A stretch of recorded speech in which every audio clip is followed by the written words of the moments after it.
अस्सलाम वालेकुम अज़ीज़ तलबा व तालिबात।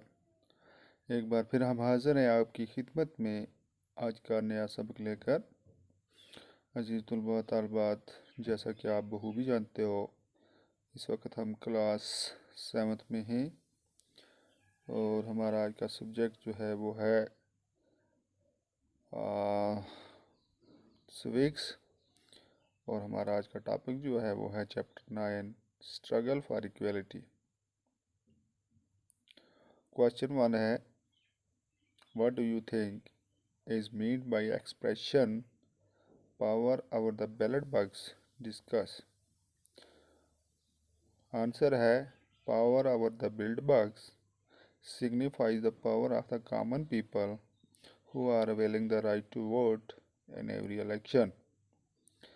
They are the real power of any country who are driving the government and are the working of the system without any second thoughts. Question 2 है, what issue Tawa Matsya Sangh fighting for? Answer solution है, in 1994 the government gave the right to listening in the Tawa reservoir to private contractor. These contractors drove the local people away and threatened the ones who did not leave by bringing in handlooms.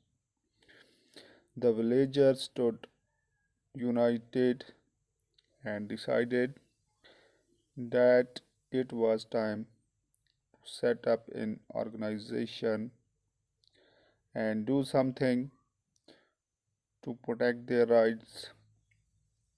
Thus, they formed the Tawa Matsya Sangh TMS, which organized rallies and protests demanding their right to continue fishing for their livelihood. Question 3 है, why did the villager set up this organization? गांव वालों ने ये organisation क्यों बनाई? Solution है, the villager set up this issue in order to protect their livelihood and their land. अपनी livelihood और अपनी ज़मीन को बचाने के लिए they also set up this organization with the additional objectives of highlighting the injustice meted out to them by the government. Question 4 है, do you think that the large scale participation contributed to the success of the TMS right to lion, and why you think so? कहता है, do you think, क्या आप सोचते हो, that the large scale participation contributed, बहुत ज़्यादा पैमाने पर participation contributed to the success of TMS की सक्सेस में, कामयाबी में ज़्यादातर लोगों ने हिस्सा लिया. Write two line on why you think so, आप ऐसा क्यों सोचते हो, 2 लाइनें लिखो.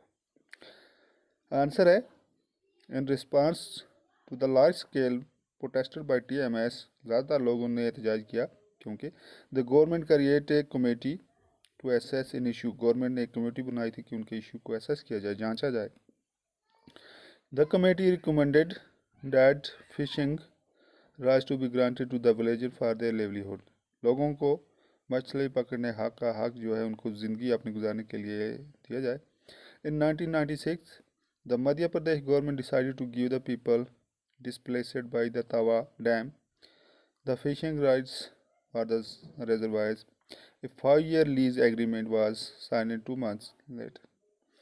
कहता है, 1996 में मध्य प्रदेश गवर्नमेंट जो थी उसने ये फैसला किया कि वो लोगों को डिस्प्लेस करेंगे बाय देयर तावा डैम से, क्योंकि the fishing rights of the reservoir, मछलियाँ पकड़ने का हक जो था उस रिजर्वायर के अंदर, और ए 5-year लीज एग्रीमेंट, और 5 साल का लीज एग्रीमेंट जो था वो साइन हुआ था 2 months later, 2 महीने बाद. On January 2, 1997, 2 जनवरी 1997 को पीपल फ्राम 33 विलेज ऑफ तवा, 33 लोगों के गांव के लोगों ने जो क्या किया, तवा स्टार्ट किया the new year which the first catch, जिसने पहला पकड़ा, with the TMS taking over the fish workers were also to increase their earning substantially. उसके बाद thus it can be said that the large scale participation by the people forced the government to review the situation the villagers favor as they worked out a deal with which would be beneficial for their all the parties. इस तरह से क्या हुआ कि उन्होंने कहते हैं कि एक बहुत पैमाने पर लोग जो थे उन्होंने हिस्सा लिया, बढ़ चढ़ के हिस्सा लिया, लोगों को फोर्स किया कि गवर्नमेंट को कि वो रिव्यू करे सिचुएशन को गांव के अंदर उनके हक में, क्योंकि वो इसमें काम कर रहे थे और चूँकि वो उनके हक में बेहतर होने वाला था. क्वेश्चन 5 है, what role does the constitution play in people's struggle equality. तो कहता है what does role the constitution play in people's struggle equality, क्या रोल जो है कानून का वो लोगों की स्ट्रगल जो है इक्वालिटी में वो क्या रोल प्ले करता है. आंसर है constitution play significant role in the people's struggle for equality, एक अहम रोल निभाता है. इट इंश्योर्स, ये यकीन करता है डैट कि there is a free and fair treatment, यहाँ पर लोगों के लिए खुली और अच्छी ट्रीटमेंट हो. In significant roles in people struggle for equality, और इसके अलावा it ensures that there is a free and fair treatment in the eye of the constitution everyone is equal, कहता है हुकूमत की नज़र में हर कोई बराबर होना चाहिए. No one is superior over the other, दूसरे के ऊपर कोई भी अफसल नहीं है, बेहतर नहीं है. It ensure that every person must get equal right, ये यकीनी होना चाहिए कि हर एक बंदे को उसका हक मिलना चाहिए कानून के मुताबिक. It make sure that every one has access to the basic and fundamental right, और ये भी यकीनी होना चाहिए कि हर एक बंदा जो है उसको उसके बुनियादी हक जो हैं उन तक रसाई होनी चाहिए, वो उनको मिलनी चाहिए. तो डियर स्टूडेंट, ये था हमारा आज का टॉपिक स्ट्रगल फॉर इक्वलिटी. ये इसका सिविक्स का आखिरी चैप्टर था, और इस तरह से हमने सिविक्स हिस्ट्री ज्योग्राफी जो है इसका तमाम चैप्टर जो हैं वो कंप्लीट हो चुके हैं. अब इसका कोई भी चैप्टर हमें बाकी नहीं है. तो इस तरह से हमारा ये सिलेबस जो है ये अपने अख्ताम को पहुंचा. इंशाल्लाह अगली क्लास में फिर कुछ और चीज़ों के साथ हम हाज़िर होंगे. तो तब तक के लिए अल्लाह हाफ़िज़.